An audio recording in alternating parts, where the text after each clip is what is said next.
태종 이방원 왕좌를 향한 칼날.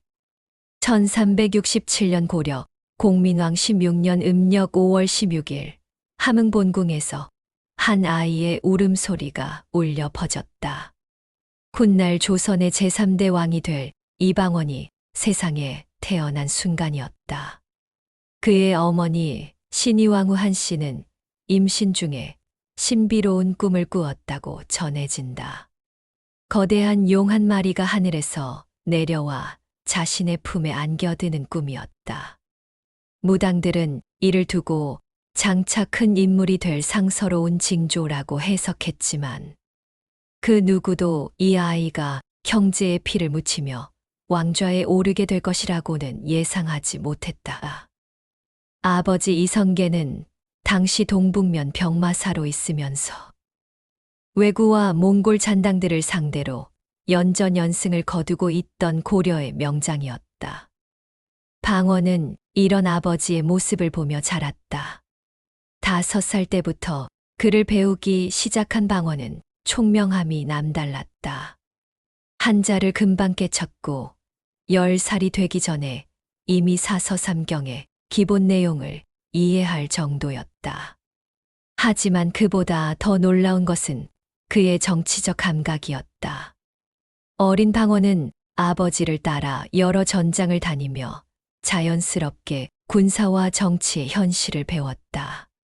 1380년 황산대첩에서 왜구 5만 명을 전멸시킨 아버지의 모습을 13살의 방원이 직접 목격했을 때 그는 무력의 중요성을 뼈저리게 깨달았다.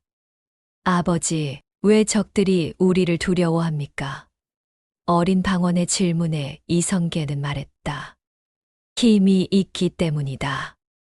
이 세상에서 진정한 평화는 강한 힘에서 나온다. 이 대화는 방원의 인생 철학에 깊은 영향을 미쳤다. 1388년 이성계가 위화도에서 회군을 결행했을 때 방원은 이미 21살의 청년이 되어 있었다. 그는 아버지의 결단을 누구보다 적극적으로 지지했다. 당시 고려 조정은 명나라와 요동 정벌을 둘러싸고 분열되어 있었다. 우왕과 최영은 요동 정벌을 강행하려 했지만 이는 현실을 모르는 무모한 결정이었다. 방원은 아버지에게 말했다. 아버지, 이제 결단을 내리실 때입니다. 썩어 빠진 고려를 바로잡을 수 있는 분은 아버지뿐입니다. 위화도 회군 이후 고려 조정의 실권은 이성계 일파에게 넘어왔다. 하지만 아직 왕조 교체까지는 시간이 필요했다. 방원은 이 과정에서 핵심적인 역할을 했다. 1389년 조민수의 난을 진압할 때도 1392년 정몽주를 제거할 때도 방원의 역할이 결정적이었다. 특히 정몽주 제거는 완전히 방원의 계획이었다. 그날 밤 방원은 정몽주를 선주교로 불러냈다. 정승께서는 어찌 생각하십니까? 이 나라의 앞날을 말입니다. 정몽주는 단호하게 답했다. 이 몸이 죽고 죽어 100번 고쳐 죽어 100골이 진토되어 넋이라도 있고 없고 임향한 일편단심이야 가실 줄이 있으랴. 그 순간 방원은 마음을 굳혔다. 정몽주가 살아있는 한세의 왕조 건설은 불가능했다.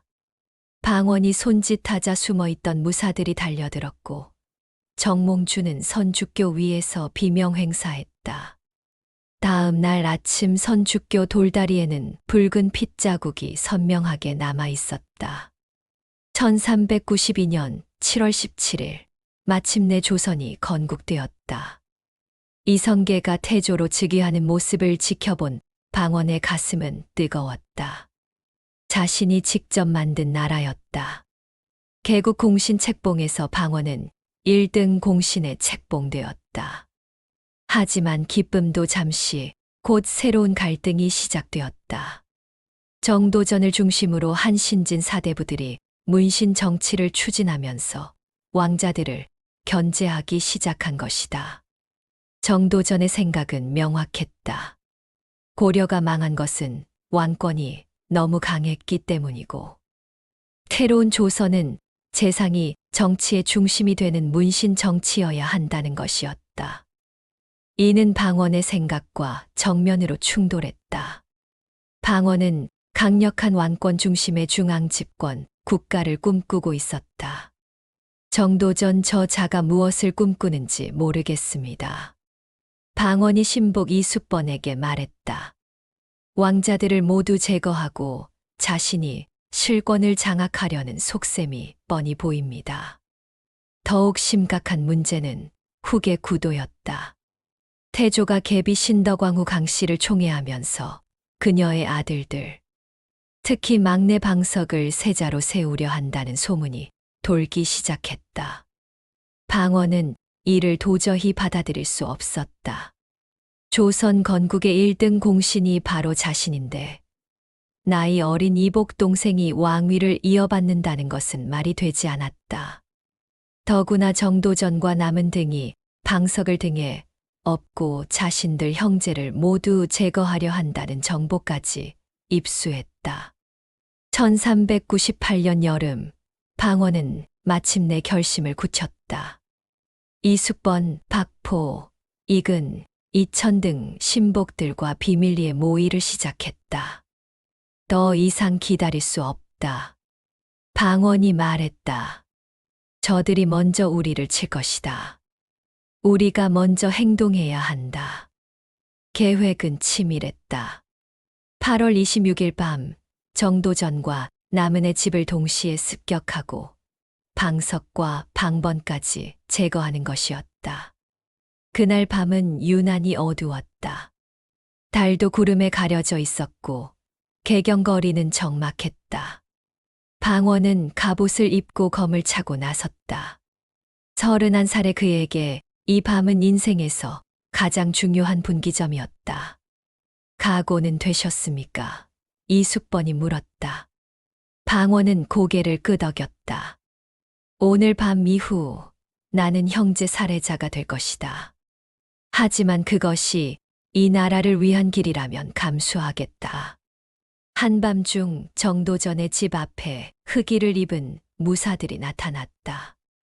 문을 부수고 들어간 그들은 잠에서 깬 정도전을 발견했다. 누구냐? 감히 이곳이 어디라고? 정도전이 소리쳤지만 대답은 차가운 칼날이었다. 조선 건국의 설계자 정도전이 한순간에 사라진 것이다. 남은도 마찬가지 운명을 맞았다. 하지만 방언은 여기서 멈추지 않았다.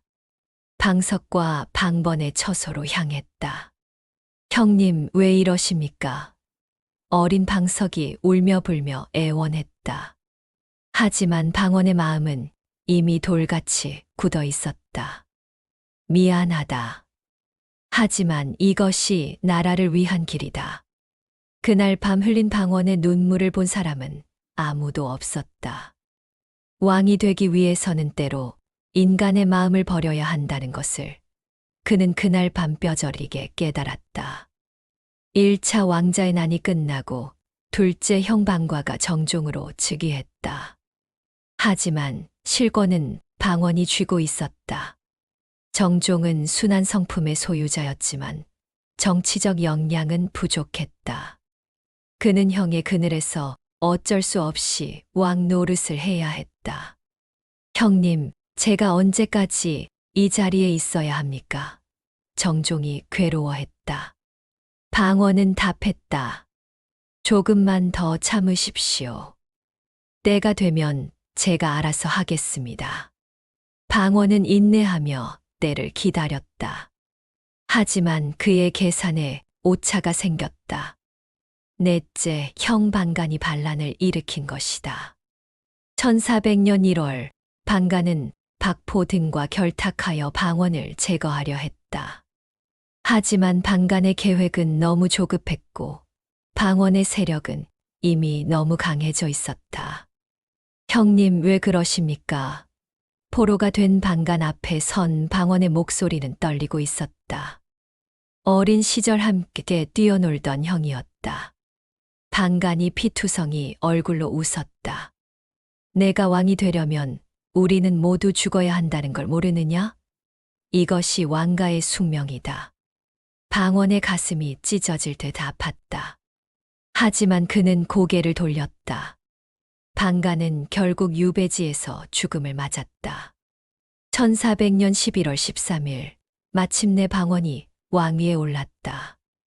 태종이라는 묘호를 받은 그는 이제 조선의 세 번째 왕이었다. 즉위식에서 태종은 위엄 있는 모습을 보였지만 그의 마음은 무거웠다. 아버지 태조는 아들의 형제 살해를 용서할 수 없어 함흥으로 떠나버렸다. 몇 번이나 사신을 보내 모시려 했지만 태조는 돌아오지 않았다. 권력을 얻는 대신 아버지를 잃은 것이다. 전하, 태상왕께서 여전히 함흥에서 돌아오지 않으십니다. 하륜이 걱정스럽게 보고했다. 태종은 창밖을 바라보며 깊은 한숨을 쉬었다. 아버지께서 나를 용서하실 날이 올까? 그러나 정치는 기다려주지 않았다.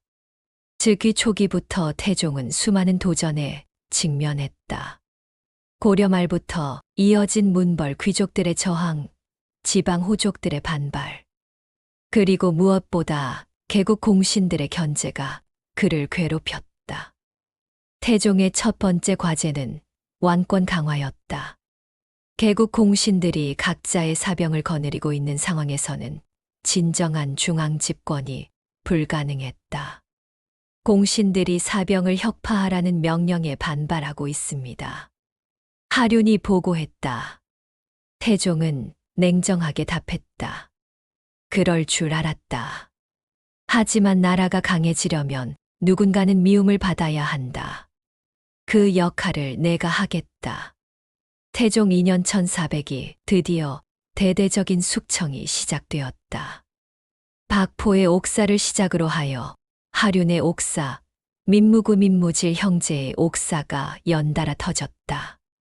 표면적으로는 각각의 역모 사건이었지만 실제로는 태종이 계획적으로 추진한 개국 공신 제거 작업이었다. 전하, 너무 많은 피를 흘리고 계십니다.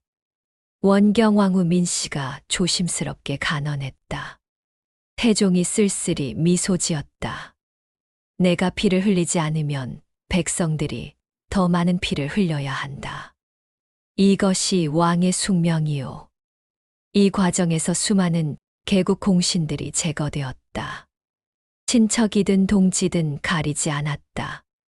심지어 태종 자신의 장인인 민재까지도 예외가 아니었다.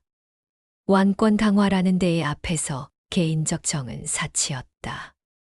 신하들은 태종의 가혹함에 두려워했지만 아무도 감히 정면으로 반대하지는 못했다. 한양천도 완성도 태종의 중요한 업적이었다. 아버지 태조가 시작한 일이었지만 실제로 이를 완성한 것은 태종이었다. 1405년 경복궁의 웅장한 근정전이 완성되었을 때 태종은 감개무량했다. 이제야 진정한 왕궁다운 왕궁을 갖게 되었다. 근정전에서 조회를 받는 태종의 모습은 위엄 그 자체였다. 창덕궁과 창경궁도 차례로 건설되었다. 종묘와 사직 정비에도 각별한 신경을 썼다. 조상 제사와 토지신 제사는 왕권의 정통성을 보여주는 상징이었다. 종묘 사직이 제대로 서야 나라도 제대로 선다. 태종의 말처럼 모든 의례가 정비되었다. 한양은 이제 명실상부한 조선의 수도가 되었다. 대외 정책에서 태종은 적극적이면서도 신중했다. 북방 정책에서는 강경했다. 여진족을 견제하기 위해 사군 육진 개척에 나섰다. 우리의 강역을 압록강과 두만강까지 넓혀야 한다. 이것이 우리 후손들에게 물려줄 유산이다. 태종의 명령에 따라 김종서를 비롯한 장군들이 북방으로 출정했다. 치열한 전투 끝에 웅기, 경원, 부령, 회령의 사군과 종성, 온성, 경흥, 구령, 회령, 무산의 육진이 설치되었다. 남쪽의 왜구 문제에도 단호하게 대처했다. 1419년 기해동정에서 이종무가 이끄는 조선 함대가 대마도를 정벌한 것은 태종의 의지를 보여주는 대표적 사건이었다. 왜구들이 우리 백성을 괴롭히는 것을 더 이상 용납할 수 없다. 태종의 분노에 찬 명령에 따라 227척의 함대가 대마도로 향했다. 왜구의 소굴을 직접 공격한 이 작전은 대성공을 거두었다. 우리는 약한 나라가 아니다. 누구든 우리를 함부로 대하면 대가를 치를 것이다. 승전보를 받은 태종의 말에는 자신감이 넘쳤다. 하지만 명나라와의 관계에서는 현실적이었다. 명나라는 우리가 대적할 상대가 아니다. 하지만 그렇다고 굴복하지도 않을 것이다. 예를 지키되 자존심을 잃지는 말아야 한다. 조공관계를 유지하면서도 조선의 자주성을 지키는 것, 이것이 태종의 외교 철학이었다. 불교 억압 정책에서 태종의 개혁 의지는 더욱 확실히 드러났다. 고려시대 불교의 폐단을 목격한 그에게 불교는 개혁의 대상이었다. 절들이 너무 많은 땅을 차지하고 있다. 이를 백성들에게 나누어 주어야 한다. 1407년 사찰 정리령이 내려졌다. 전국 1만여 개의 절 중에서 겨우 242개만 남기고 나머지는 모두 폐쇄했다. 수만 명의 승려들이 환속했다. 불교계의 반발이 거셌다.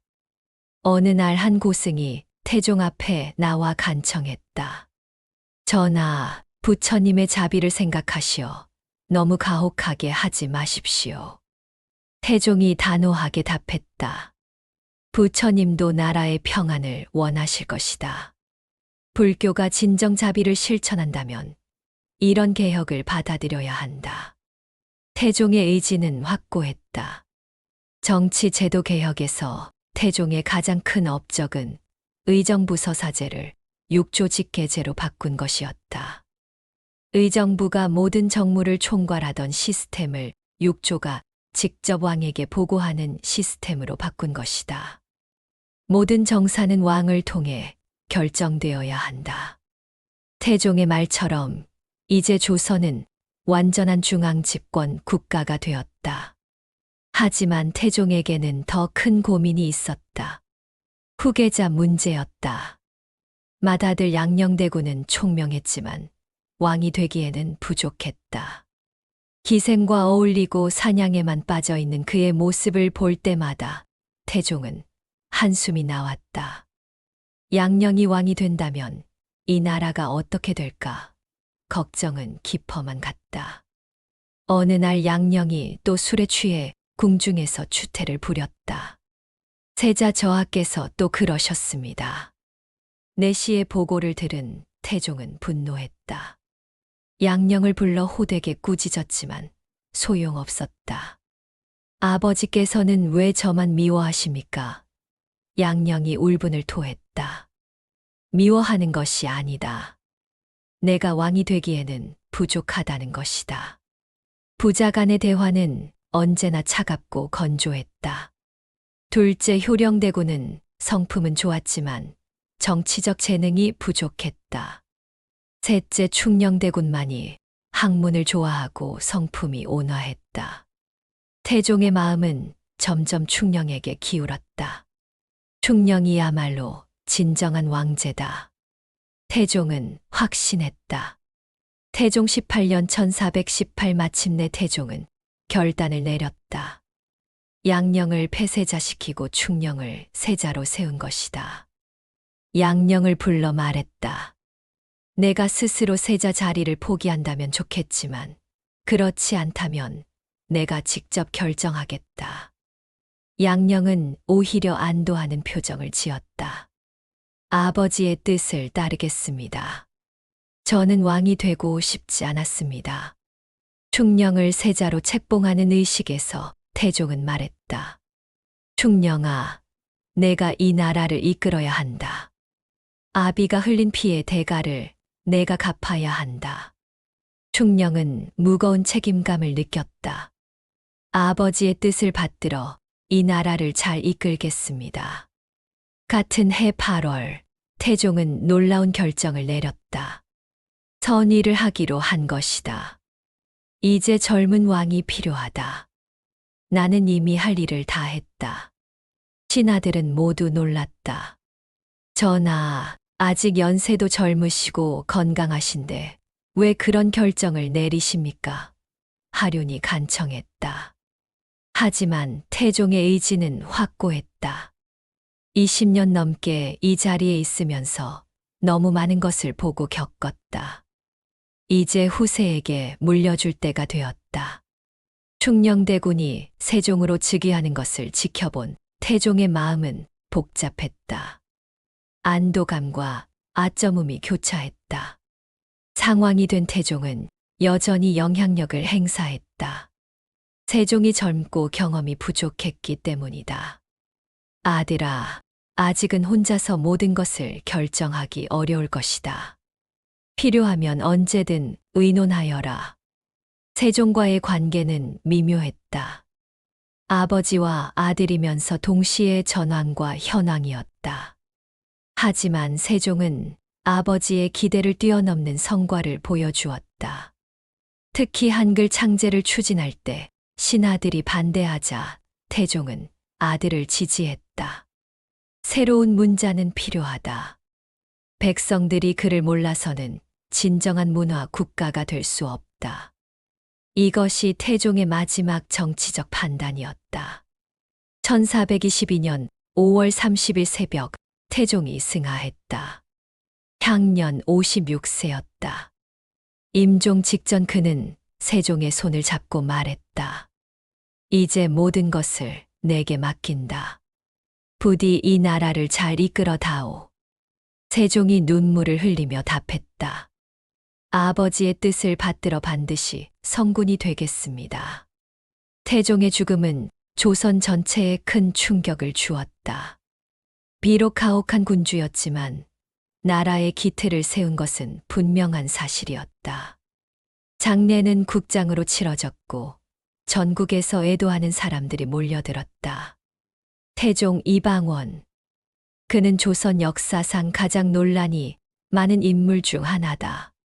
형제를 죽이고 신하를 숙청한 냉혹한 권력자였지만 동시에 조선의 기틀을 세운 위대한 왕이기도 했다. 그가 흘린 피는 많았다. 1차, 2차 왕자의 난에서 형제들의 피를, 각종 옥사에서 신하들의 피를 흘렸다. 하지만 그 피 위에 세워진 조선은 500년을 이어갔다. 이것이 태종의 유산이었다. 역사는 그를 태종이라고 불렀다. 크게 이룬 왕이라는 뜻이다.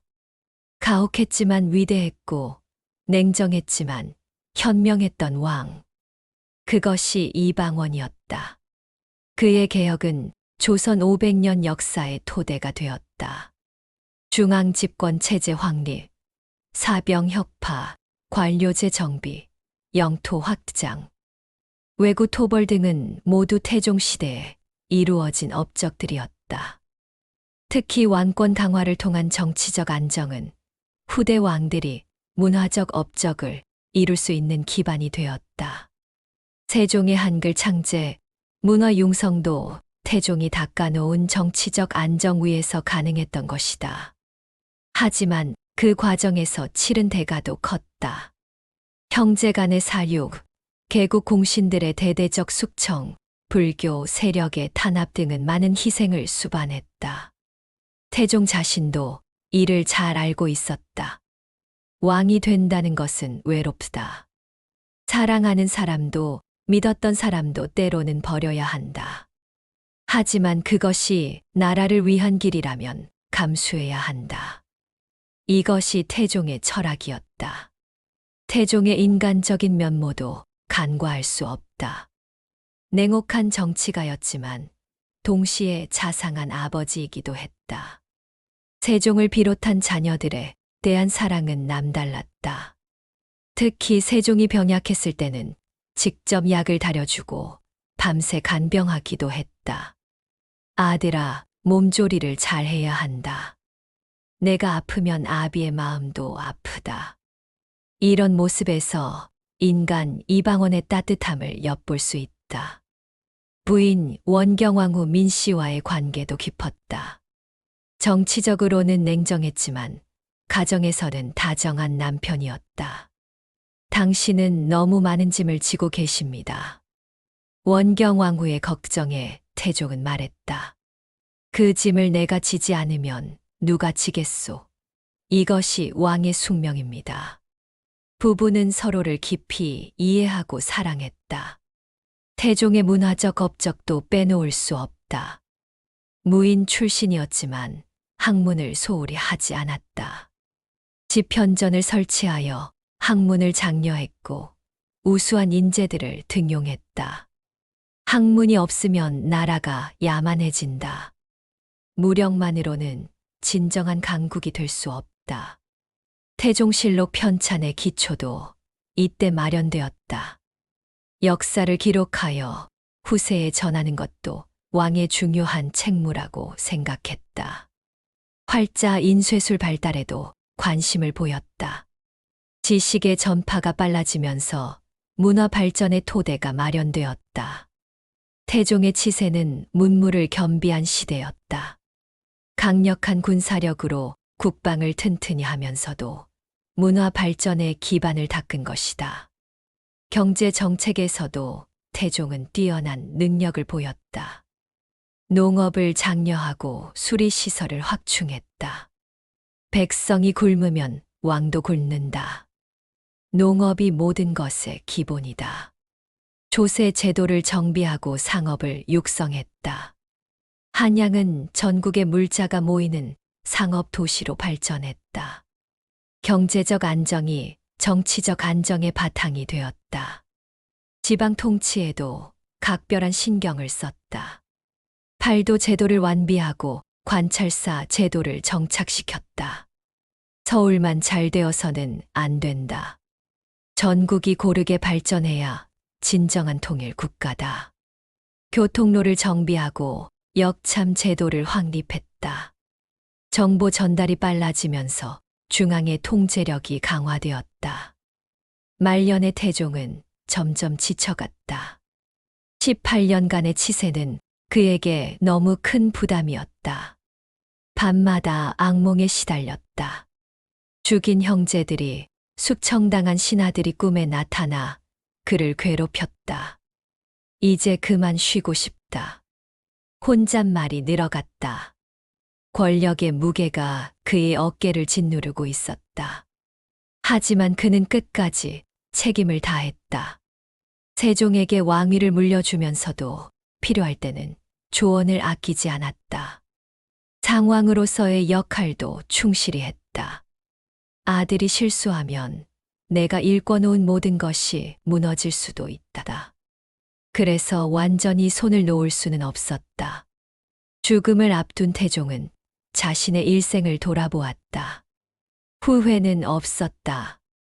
물론 다른 길이 있었을지도 모른다. 형제들을 죽이지 않고도 신하들을 숙청하지 않고도 왕권을 강화할 방법이 있었을지도 모른다. 하지만 그 당시 상황에서는 이것이 최선의 선택이었다고 확신했다. 나는 성군은 아니었다. 임종 직전 태종이 중얼거렸다. 하지만 조선이 필요로 하는 왕이었다고 생각한다. 그의 눈에는 한 점의 후회도 없었다. 개인의 행복을 포기하고 국가의 미래를 선택한 것에 대한 자부심이 있었다. 태종이 남긴 유언은 간단했다. 검소하게 장례를 치르고 세종을 잘 보필하라. 자신을 위한 것은 아무것도 바라지 않았다. 오직 나라의 미래만을 걱정했다. 한양의 종묘에는 지금도 그의 신의가 모셔져 있다. 조선을 세운 태조, 조선을 완성한 태종, 조선을 꽃피운 세종. 이들 3대의 업적이 조선 500년의 기반이 되었다. 그 중에서도 태종의 역할은 특별했다. 가장 어려운 시기에 가장 어려운 결정을 내린 왕이었다. 후대 사람들은 태종을 어떻게 평가할까? 어떤 이는 냉혹한 독재자라고 비판할 것이고, 어떤 이는 위대한 개혁군주라고 칭찬할 것이다. 하지만 분명한 것은 그 없이는 조선의 번영도 없었을 것이라는 점이다.